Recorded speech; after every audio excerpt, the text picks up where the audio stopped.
Good morning, everyone. It's 10 o'clock right now. We're going to get started in just a couple minutes.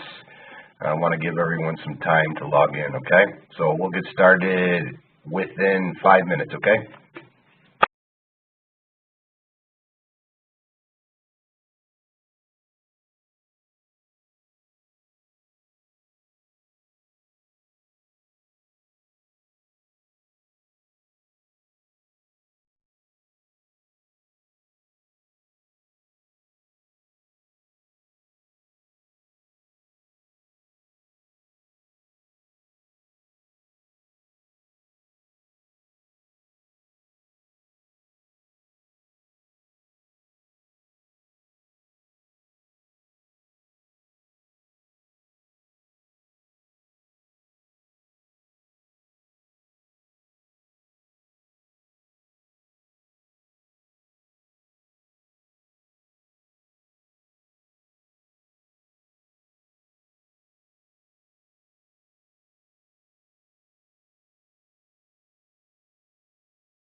Okay, good morning, everyone. 10:05. I think we're going to get started. Just want to be conscious of everyone's time. First of all, I'd like to thank everyone for taking time out of their schedules today. We realize everyone's very busy. but I think it's a very important topic that we're going to discuss today, the differences between AOBRD and ELD. I'm Mark Lonson with M2M in Motion, and just want to remind everyone that you guys are all muted, so please put your questions in the Q&A section, and we're going to address everything at the end of the webinar. I figure the presentation slide deck is only going to take about 30 minutes. We want to leave plenty of time at the end of the presentation to discuss any questions that you may have. So with that being said, I'm going to jump right into the presentation here. So I think the first thing that we need to be conscious of are the dates. So the last day that any customer can run AOBRD is going to be December 15th of this year. On December 16th, everyone needs to be running a ELD regulation mode. And when we conduct our next series, we're going to talk about how M2M in Motion is going to eliminate the availability of the AOBRD regulation 395.15. So keep that date in mind. Obviously, we want everyone to transition sooner than the 15th of December, but know that by law, you're able to run it until the 15th of this year, December. I think it's a good time as well to talk about, who is exempt from the ELD rule itself. So you can see on here, any driver who is using paper rods for now, not more than 8 days out of every 30-day period, does not have to run an ELD. Drivers of vehicles manufactured before 2000, obviously there's been some confusion around there. Is it the engine? Is it the chassis? When was it registered, etc. I think that the FMCSA has kind of cleared everything up from that point now, so you can actually, it belongs to the chassis or the manufacturer date, so you can throw an older engine in there and you can still qualify for the ELD. Drivers who are required to keep rods not more than 8 days within any 30-day period. Drivers who conduct drive-away, tow-away operations where the vehicle being driven is the commodity being delivered, or the vehicle being transported is a motor home or a recreation vehicle trailer with one or more sets of wheels on the surface of the roadway, and drivers of vehicles manufactured before the model year 2000, as reflected on the vehicle registration. So that, by now, I assume that all of our customers know if you're compliant with the ELD rule. I just wanted to make sure everyone was aware of it. So I'm going to jump right into the key differentiators between AOBRD and ELD. This is a big one. And we all know that in the on the road it's a little bit different. But for ELD, this is a must. Integral synchronization. All right. So what does that mean exactly? On the top screen, you can see I've put two pictures there, and you're going to see this throughout the presentation itself that I'm going to show two screens. So the top screen here actually is going to speak to the mobile application, and the lower screen is going to speak to the administrative portal itself. So what is integral synchronization? Basically, it's all the parameters that are coming out of the engine bus itself that run in ELD. Our solution actually does the same thing for AOBRD as well as ELD. We just don't record all the parameters. So you can see in the top screen there that it's going to be taking the VIN number out, the odometer, and the odometer is going to be time-stamped. The engine hours are going to be time-stamped. The speed is going to be time-stamped, and the RPM is going to be time-stamped. This information is coming out of the engine bus every 5 seconds. That is a requirement per the FMCSA. So all of that information needs to be present. Right? On the lower end, you're going to see that, when you guys transition to an ELD, you're going to see a lot more data in the events itself. So you can see the initial one, ELD login, a power on event, and then you go into on-duty, driving, on-duty, not driving, etc. So you're going to see a lot more information coming out of the engine bus itself, which is going to correlate to the administrative portal itself. I'm going to move on to the next slide. Location data. So I think that, there's really no main difference between AOBRD and ELD with one exception. If you can see on the right side there's a driving event that was captured at 7:36 a.m. At 8:36, you can see an enter event. When you are operating in an ELD regulation mode, it must capture a location every hour that you are in a driving status itself. So that's what that enter event is going to be. If it does not display there, you're not synchronized with the engine. So actually, one key difference, I'll put on the bottom there, additional information itself as well. There seems to be some confusion about when I'm in a personal conveyance status or what the case may be. So if you're running an ELD, that location, as you can see the formatting, 1 mile south-southeast of Oak Lawn, Illinois, that has to be within 1 mile to the nearest town. When you're in a personal conveyance status, it actually has to be within 10 miles. So one key differentiator as well to take note of. I'm going to move on to the next slide. Hours of service driver advisory messages. So in AOBRD, they're not really addressed. In the ELD, it limits notifications required unassigned driving time. This is a big one. It can be called unassigned driving time, unidentified driver, all of these, and the next slide will explain it a little bit more about what exactly is unassigned drive time or unidentified driving events itself. So again, on the left side of the screen up top, you're going to see a screenshot about the mobile application. So what's going to happen here is this.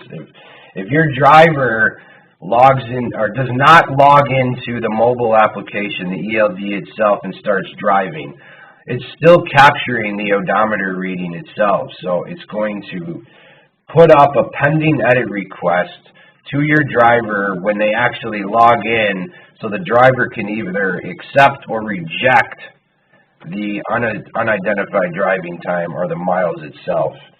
On the right-hand side, which is the administrative portal, no one's really using this in AOBRD because it's not a requirement, but of an ELD, all of that information is going to be captured in that specific tab. So if you're on the left side of the ELD tab, you can see unidentified drive or unidentified driving, and you can go into there and see all of the events that are captured. In that aspect, you can actually assign that drive time to a specific driver. If you look on the right side of that screenshot, it says actions with the blue pencil. Obviously, that means that you can edit there. Not really it's an edit, but it's an action itself. And you can assign that drive time to a specific driver. I think it's important to note as well that every single mile on that odometer needs to be accounted for. We get questions all the time, well, hey, I had a mechanic. He took the vehicle for a drive just to make sure everything was operating smoothly. It doesn't matter.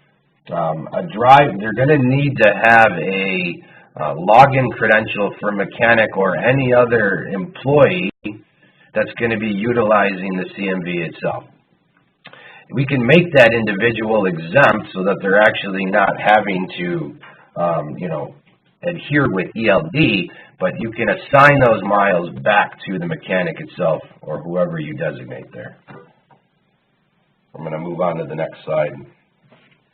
Default duty statuses. So, we're actually capturing this right now in AOBRD, but I think in ELD, it's important to note that there's two automatic duty statuses that will happen. The first one is from any status, right, sleeper berth, off duty, on duty, not driving, to driving, which in the next slide you'll see it's designates at 5 miles per hour, or going from driving to an on duty, not driving status. So how the application works is this. If you're in a driving status and you come to a stop, which obviously we're capturing speed and RPM, so we know that the vehicle is not moving. Within 5 minutes, actually exactly at 5 minutes, the application is going to prompt your driver to state, are they still driving? If nothing is done, at minute 6, it will automatically revert your driver into an on-duty not driving status. Obviously, this is to protect the time that the driver has throughout the day. We all know that, sometimes they don't change their duty statuses, and I think the FMCSA did a good job here about making sure that they're going to move them back into a on-duty not driving status. I'm going to move to the next slide. Speed movement threshold. Very simply put, right? In AOBRD, there is absolutely no requirement. In ELD, it's 5 miles per hour, no exceptions. And I know this is going to create a lot of confusion in the months to come because I think the FMCSA is still trying to figure out, okay, what are we going to do if our driver is in a sleeper berth and he's taking his 10 hours off and he's parked somewhere where he's forced to move and it transitions him into a driving status. I think that because an automatic duty status is not an editable event, the only thing that you can actually edit is the annotation itself. There's going to be some confusion around there. But note that at 5 miles per hour, they will automatically go into a driving status, which will interrupt their 10 hours off or their 34-hour restart. Next slide. Communication methods. So currently, and this will talk from both the administrative standpoint as well as at a roadside inspection itself, the only way to transfer your logs to a DOT officer in the field via roadside inspection mode is through email. That's current, right? And we're driving all of those communications off of our server. So that's AOBRD, right? Moving to ELD, the DOT officer is going to have 4 separate ways that they can capture the driver's logs, right? They classify it as 1, telematics, or 2, local transfer. Telematics refers to wireless web services and wireless email, which will most likely be the preferred method. Wireless web is basically, and on the next slide you will see how to execute this, but it's basically sending it to a secure site where the DOT officer can log into their computer, go to a specific URL, and search for those driver's logs right there on the computer. Email is still the same as AOBRD. Local transfer is done either via Bluetooth or USB 2.0. I think they left those as an option, but my personal feeling is that wireless web services is going to be the primary method. Both types of ELDs must be capable of displaying a standardized ELD data set to authorized safety officials via display or printout. So display obviously is on your mobile device, whether that be a tablet or a smartphone, etc. It must be capable of presenting that to the DOT officer at a roadside inspection. So as you can see here, again, on the left side, the administrative portal. So what does that mean exactly? I know that a lot of our customers are not currently running ELD today, but when you transition to ELD and the DOT officer or the FMCSA wants to gain access to your driver's logs, you are now going to use one method, and that is an FMCSA data transfer method.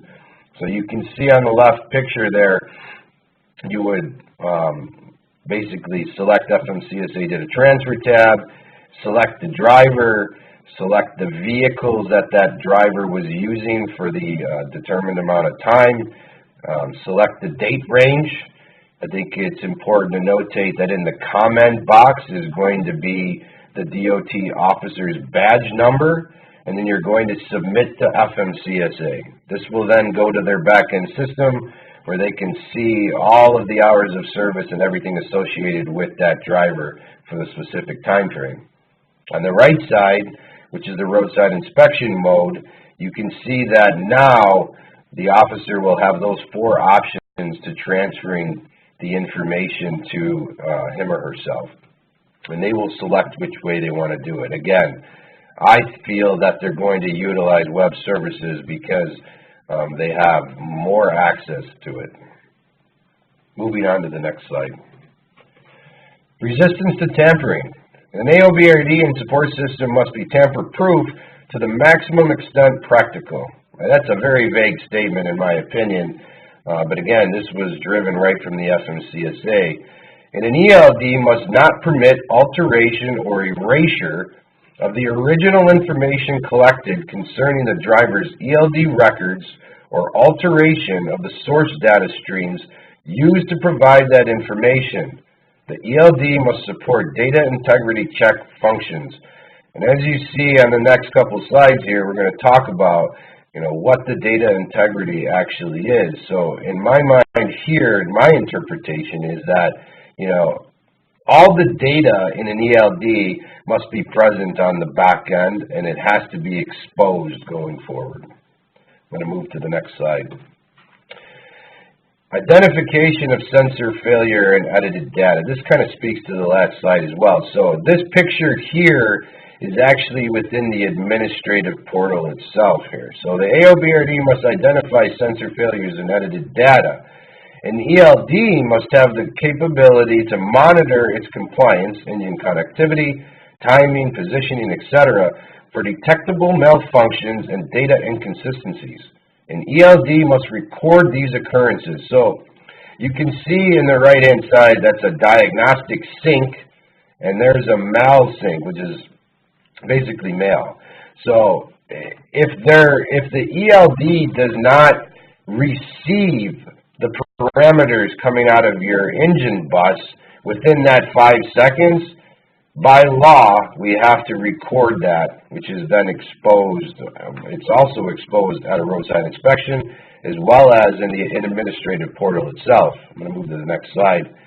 And you can see that this is on the actual mobile application itself. So on the left side here, you can see the D, which is yellow, and it'll be blinking. So that's to basically notify the driver that there is a data diagnostic event that has been captured. The M itself is a malfunction that has been captured. The driver should clear these, right? But there's also going to be information if it's a malfunction or a data diagnostic. Some malfunctions will actually tell the driver, revert back to paper logs. Some are clearable events, like the power event, power malfunction, which basically states, if the ELD mobile device, right, whether that be tablet or personal device, does not receive power within 1 hour, it's going to spit out a power malfunction. That's clearable. They just have to get it on power, which is why we urge all of our customers to mount these devices as well as keep them powered up consistently. So on the right side, these are all of the malfunctions and data diagnostics that must be recorded per the FMCSA. So you have a power malfunction, an engine sync malfunction, a timing malfunction, position malfunction, data recording malfunction, data transfer malfunction, and then getting into the diagnostics, which is somewhat redundant. You have a power diagnostic, an engine sync diagnostic, missing data element diagnostic, data transfer diagnostic, unidentified driving diagnostic. All of these are captured, and they must be acknowledged by the driver and cleared. We will provide clear definitions of what each malfunction and data diagnostic is. We're also going to distribute this presentation to the knowledge base so you have access to it in the future as well. Going to the next slide. Editing. So, very simply put, right, editing. When you're in an AOBRD, the previous duty status is not exposed. When you are in an ELD, all of your duty statuses will be exposed. So your previous duty status and the duty status that you had selected after the fact will be displayed at both roadside inspection as well as in the administrative portal. A couple key differentiators, which actually our AOBRD acts similar to the ELD in the fact that the administrator or safety director or whomever oversees the hours of service application can push out edits to their drivers where they have to accept or reject And regardless if they accept or reject, they have to annotate why they are accepting or rejecting. So you can see on the top picture, the right-hand side, that little icon that looks like a message icon is actually a pending edit request. So when the driver taps on that icon, all of the pending edit requests that are in there are going to pop up, where the driver, again, has to accept or reject those, and then they have to annotate as well. You can see in the lower side, it doesn't matter. So if you look at right next to that little blue pencil, you can see the minus sign. It'll actually go to a plus sign initially, and then you click on that, and it's going to show the additional duty status. So the one on the bottom was the previous duty status, and the one on the top is going to be the edited duty status itself. We can obviously answer any questions around editing at the end of this presentation. I'm going to move on to the next slide here.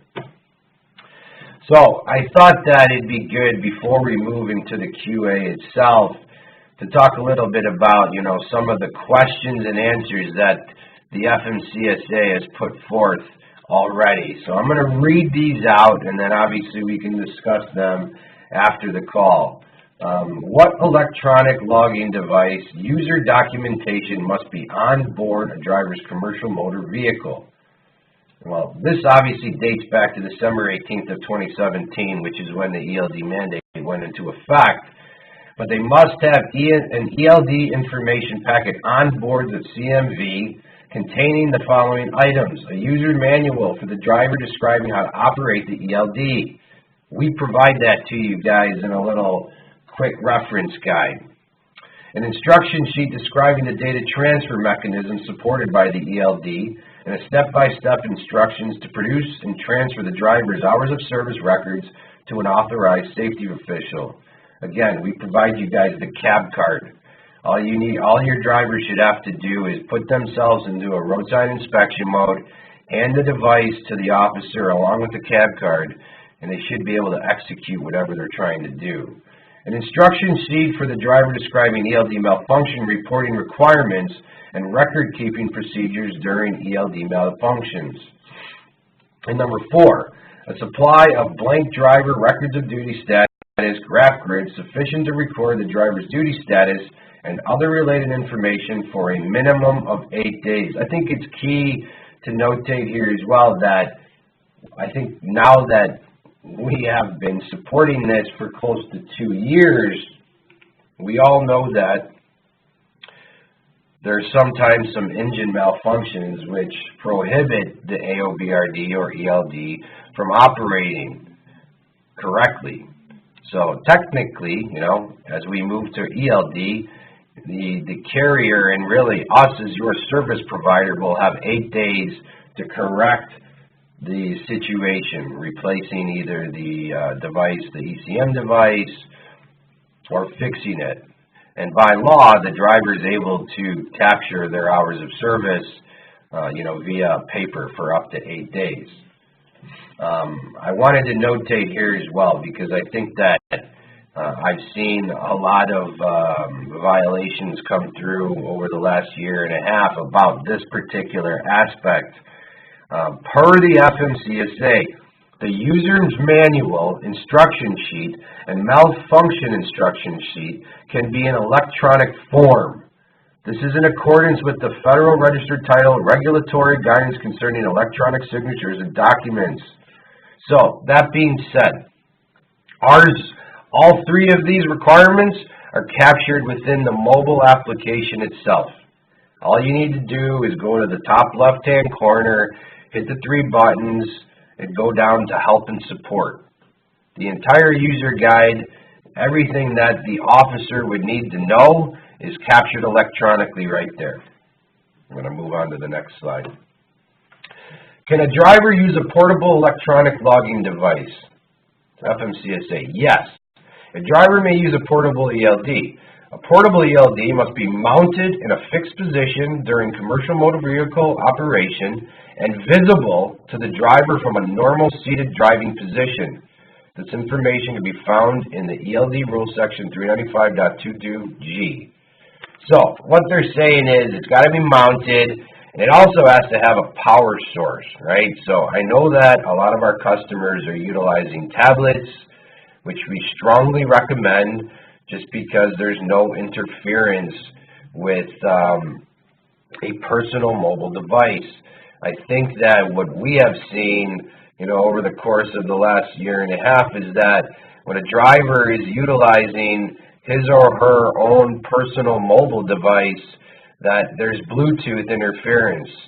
And as we stated earlier on in the presentation, the integral synchronization could be affected, which could render the ELD non-compliant right then, or you're going to get a lot of data diagnostic errors. So something to think about, right? Dedicated device to run the ELD on has to be mounted, and it has to be tied to a power source. Next question, which I feel is very relevant because, drivers come and go. How must a driver who is starting to work for a new motor carrier present their prior 7 days records of duty status to the new carrier? Per Section 395.8J2 provides that two motor carriers, when using a driver for the first time or intermittently, shall obtain from the driver a signed statement giving the total time of duty during the immediate preceding 7 days and the time at which the driver was last relieved from duty prior to the beginning work for the motor carrier. In the alternative, the driver may present copies of the prior 7 days records of duty status or a printout of the prior 7 days from the prior carrier's ELD system. My suggestion is this: if you're going to be pulling in new drivers, at orientation, I would even tell them before they come in for orientation, hey, can you just get, the last 7 days of your hours of service from your, current or previous carrier? That way, there's no gray area. They can keep that information with them for the first, 8 days, and everything should be copacetic. I'm going to move on to the next slide here. More Q&A here. So, who can edit an electronic logging device record? I think this is important because there's some gray area out there as well. So, both the driver and authorized carrier staff can make limited edits to an ELD record to correct mistakes or add missing information. All edits must include a note, an annotation, to explain the reason for the edit. In addition, the driver must confirm, certify, that any carrier edit is accurate and resubmit the records. If the driver chooses not to recertify rods, this is also reflected in the ELD record. The ELD must keep the original unedited record along with the edits. So for example, a carrier edits a record to switch a period of time from off-duty to on-duty not driving, with a note that explains driver log training time incorrectly as off-duty. The edit and the annotation are sent to the driver to verify. The edit is not accepted until the driver confirms it and resubmits the rod. So what that means is this: it's going to sit in both the administrative portal as well as on the driver's mobile application as a pending edit request, so until he either accepts or rejects. And in the administrative portal, you're going to see some coding, right? IC, ICJ, or ICR. And those mean that either they rejected it or they accepted it. So it will sit there. Also, it'll sit in the Edits tab within the ELD on the admin portal as well. So something to keep in mind. Who is responsible for the integrity of records of duty status in regards to the editing and certification rights of drivers and motor carriers? I think this is an important question as well. Although the ELD reflects the driver's rods, the driver and carrier share responsibility for the integrity of the records. The driver's certification is intended, in part, to protect drivers from unilateral changes. However, if the driver is unavailable or unwilling to recertify the record, the carrier's proposed edit and annotation will remain part of the record. So I think that Obviously, having a good relationship with your drivers, making sure they understand exactly about how edits, and quite frankly, I think that policy needs to be created, as the carrier and presented at orientation about edits when everyone moves to the ELD itself. I'm going to move to the next slide. What must a driver do with unassigned driving time when he or she logs into the electronic logging device? We talked briefly about this, in the earlier slides, but a driver must review any unassigned driving time when he or she logs into the ELD. If the unassigned record does not belong to the driver must indicate that in the ELD record. If the driving time logged under the unassigned account belongs to the driver must add that driving time to his or her own record. So again, they either have to accept or reject unassigned driving time right when they log into the system. And obviously, if they accept it, it's going to change their whole cycle. So be wary of that. Next question, what must a motor carrier do with unassigned driving records from an electronic logging device? Answer, a motor carrier must either explain why the time is unassigned or assign the time to the appropriate driver. The motor carrier must retain unidentified driving records for at least 6 months as part of its hours of service ELD records and make them available to authorized safety professionals. So you can see in the administrative portal under the unidentified driving tab, all of those are going to be in there for 180 days. We do not purge that data. It'll be exposed to any safety professional that's going to conduct a DOT audit. Those are the questions that I had, obviously, from the FMCSA. We're going to open it up for Q&A now. We're going to check the log here, and I'll kind of take these as they came in first to present. Again, wanted to thank everyone for taking the time out of their day today to talk about, the differences between AOBRD and ELD. This is the second webinar that we've conducted this year. The next event that we are going to be having will actually be a live event. So we're still determining location. We want to make it easy for everyone to get to. We've been kind of polling some of you about, location, time, day, what's going to fit best. So we will provide more information about that. But that presentation or live event is going to focus on the actual transition from AOBRD to ELD. And we, as your service provider, want to obviously make sure that everyone is compliant. So we also don't want to put ourselves in jeopardy after the December 2016 date. So I feel that, no one's going to be able to even run an AOBRD after December of 2016. Excuse me, December 16th of this year. Additionally, I think the live event is going to consist of us revealing some enhancements to our platform that we're very excited about. So more information to come on that. I think it's important to notate that all the information that I provided today was fact-checked with the FMCSA guidelines as well. So I'm going to go into the Q&A queue here and hopefully be able to answer any questions that you may have. Has there been any questions raised? So as of right now, we don't have any questions. It's 10:40. We got about 20 minutes. Does anyone have any questions here? I'll give it 10 minutes for you guys to kind of think about any questions that you might have, and you can answer it. You can ask me anything that you guys want to.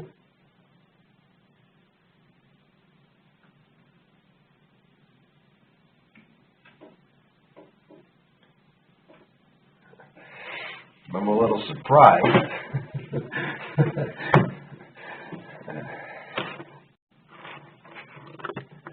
So either I did a really good job in presenting everything today, or no one has any questions.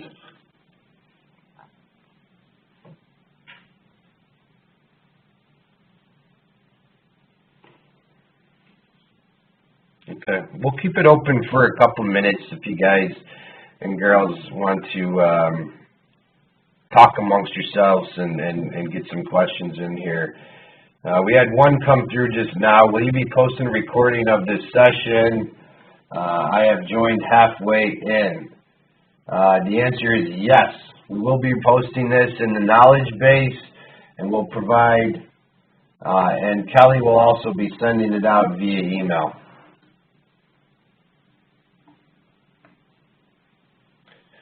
Anyone else?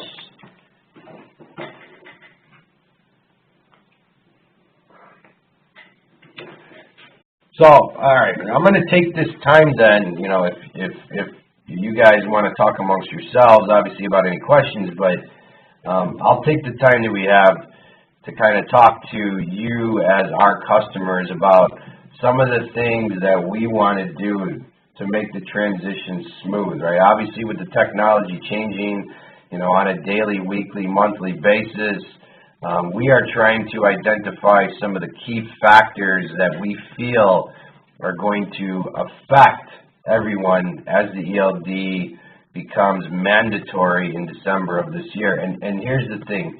I think that everyone knows that we are very open to suggestions about how we can make our system better. We value everyone as a customer. We know that we don't know everything, and we certainly want to be able to produce technology and deploy technology that's going to help you guys on a day-to-day basis. So, you know, feel free to email myself, email your account manager, email Kelly with any suggestions that you guys might have about how we can make this platform better, because we're really trying very hard every day. All right, we have a couple questions that just came in. So, what if a driver is stuck on his delivery for, let's say, 5 to 6 hours? So basically, he has only 8 hours of his shift for that day. Is there any solution for this? Well, it depends. So if he's stuck in the yard and he's got possession of his CMV, technically he should be in an on-duty not driving status. And again, I think that this is some of the gray area that hopefully the FMCSA and the DOT are going to be addressing in the coming months. I think we've all heard speculation that they're going to change, you know, some of the guidelines around hours of service. The one that I hear most is extending the 14-hour shift to 16 hours. But I think that, you know, you might want to reach out to, you know, local representation to confirm, you know, what is the best way to address that situation. You know, I don't want to give anyone inaccurate information here. All I could say is that, you know, per the guideline today, you know, it's you know, you're supposed to be in an on-duty not driving status.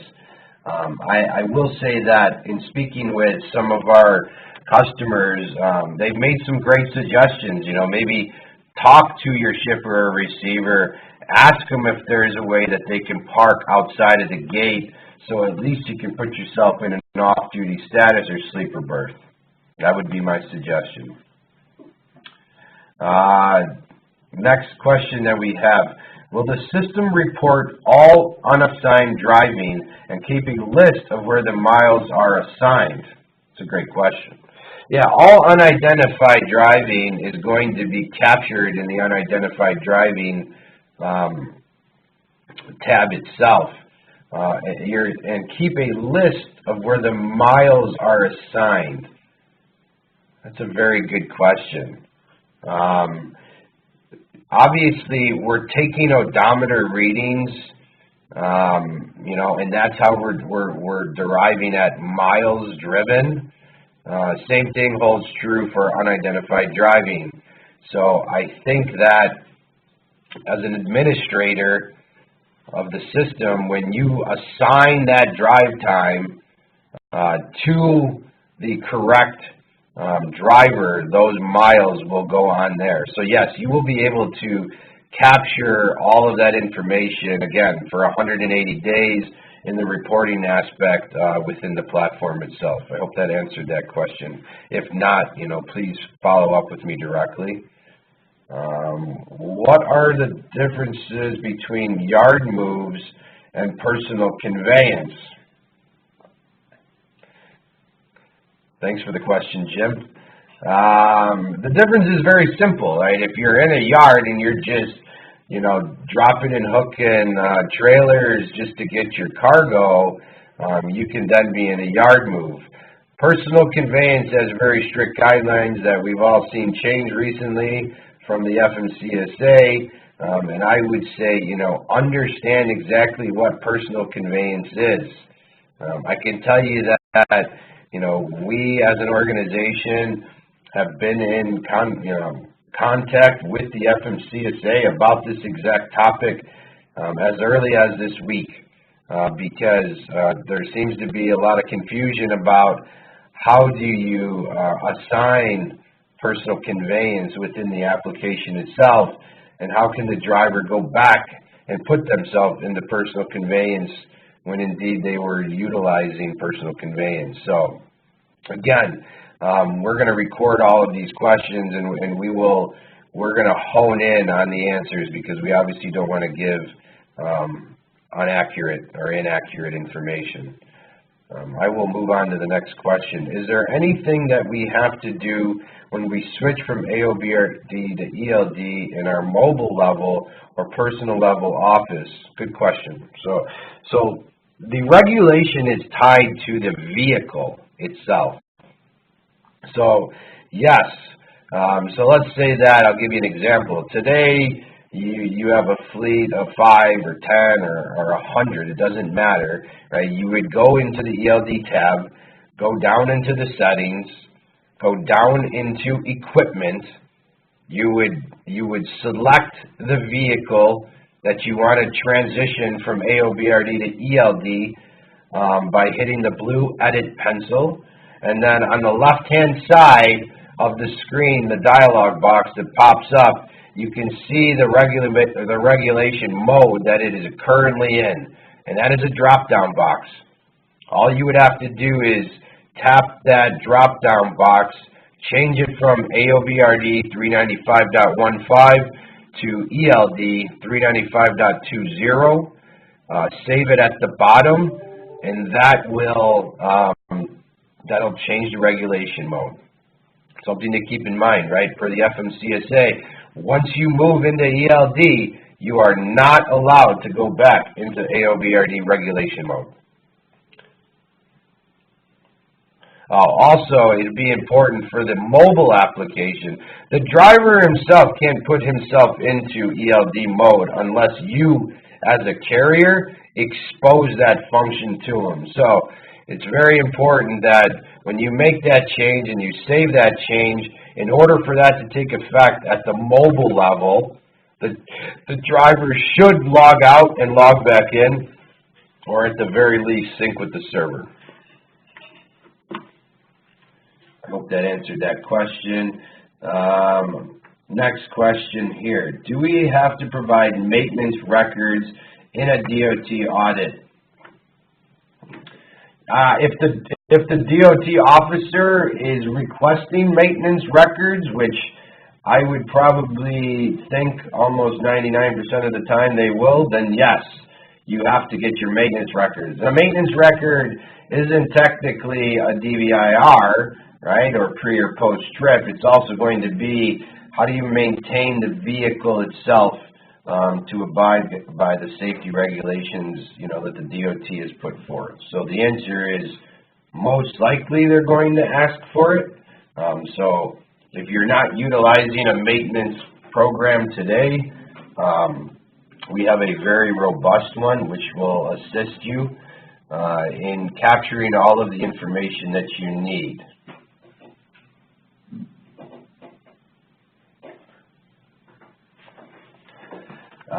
Next question here. In ELD mode, will we have lots of remarks and data, right? With this much data, our tablets cannot respond normally. What can you do about it? That's a very good question. It's a very good question. You will. You will most certainly have a lot more data coming in. And I would say that, the tablets that we are typically deploying have 8 gigabytes of storage in them. And, I've seen tablets that have been running for close to 2 years in ELD mode, and they haven't even reached 1 gigabyte of storage yet. Now, that being said, when making a decision on a mobile device, storage might be something to think about. I don't think that it's going to affect the performance of the application itself. What I do think it's going to affect is the syncing of the server. Because obviously, if you're syncing more data with the back end, obviously when you log in or you log out or you hit that sync button, if you have more data to sync, it might take a little bit longer. That's also dependent on coverage, where you're at, etc. But I don't think it's going to affect the performance of the ELD from a mobile application standpoint. Again, if you have questions about that and you feel that I haven't answered it adequately, please give us a call or shoot me an email. Another question here. Will driver be able to change on duty to off duty? Yes. I think if I understand the question correctly, will the driver be able to change on duty to off duty status? Okay.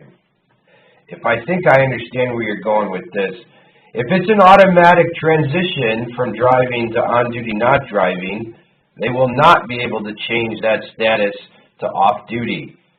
Automatic transitions are not editable. So they would have to then, once they're in an on-duty status, they would have to change themselves from on-duty not driving to off-duty. I hope that explains it.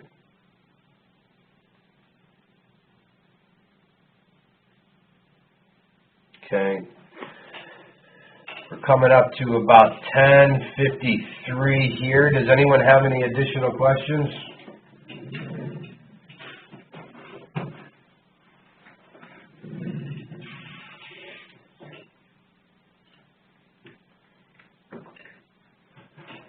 Okay.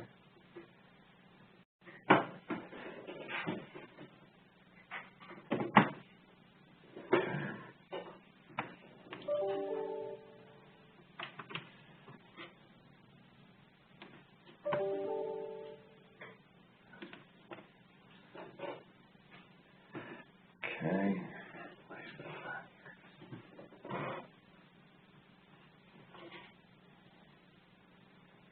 All right, anyone?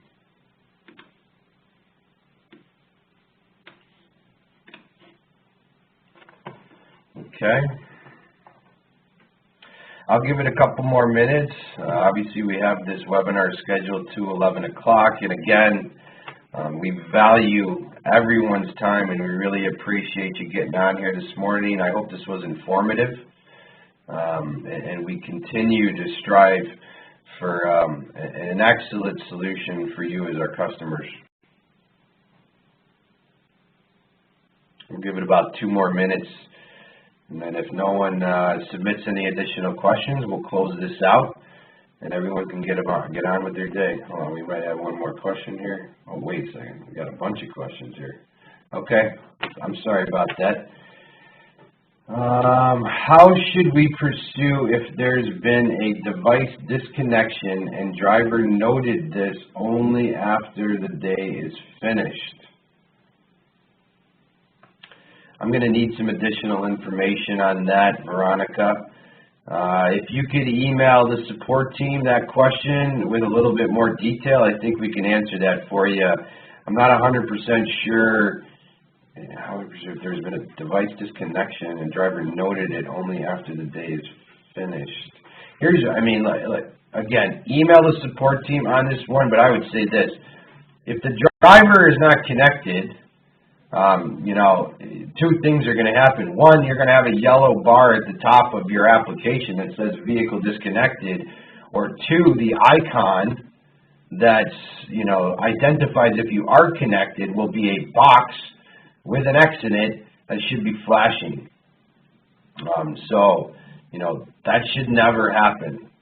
Plus, I mean, if you're in an ELD, if you're in ELD mode, we can actually dictate that if the driver's not connected, they won't be allowed to even transition into a driving status.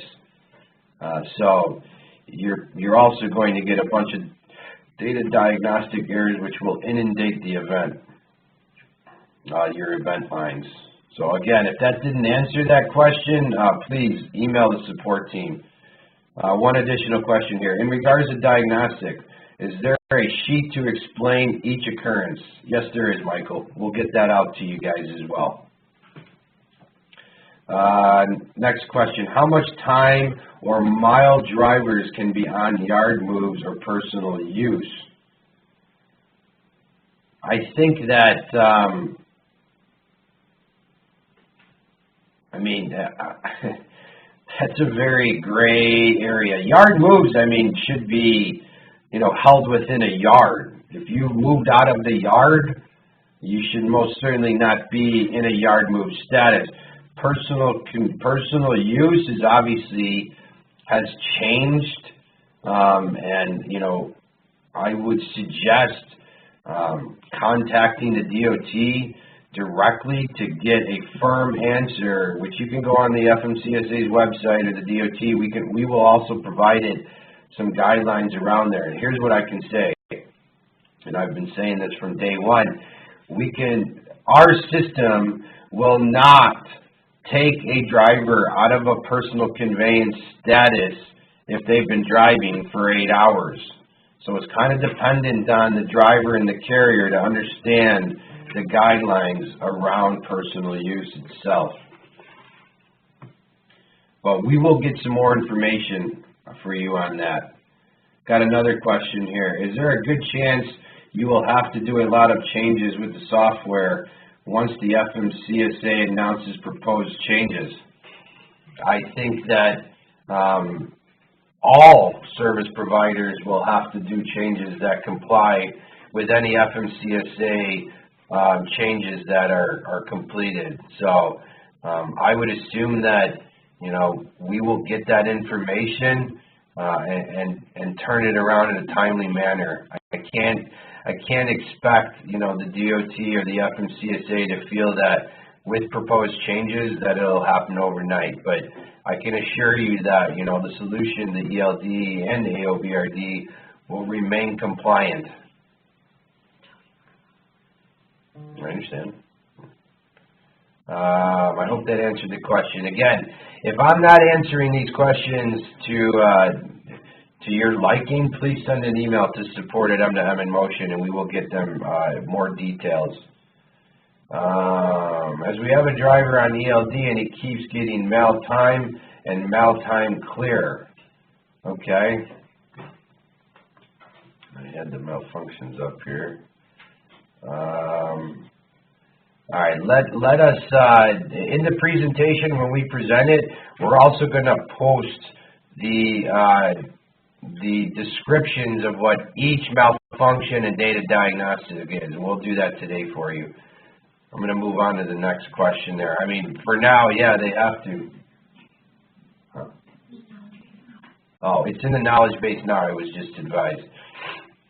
The malfunction and data diagnostic descriptions are in there. How much time or miles drivers can be on yard moves or personal? I think I already answered that one. When a driver is sitting in traffic, no movement at all for 5 minutes, is the ELD will ask to confirm to switch to on-duty not driving? Yes, as long as there's no detection of speed or RPMs that change, and they're sitting there, it will ask the driver at minute 5, specifically at minute 5, if they are still in a driving status. If they acknowledge it and say, yes, I am, it'll go away for another 5 minutes. So I hope that answered that question.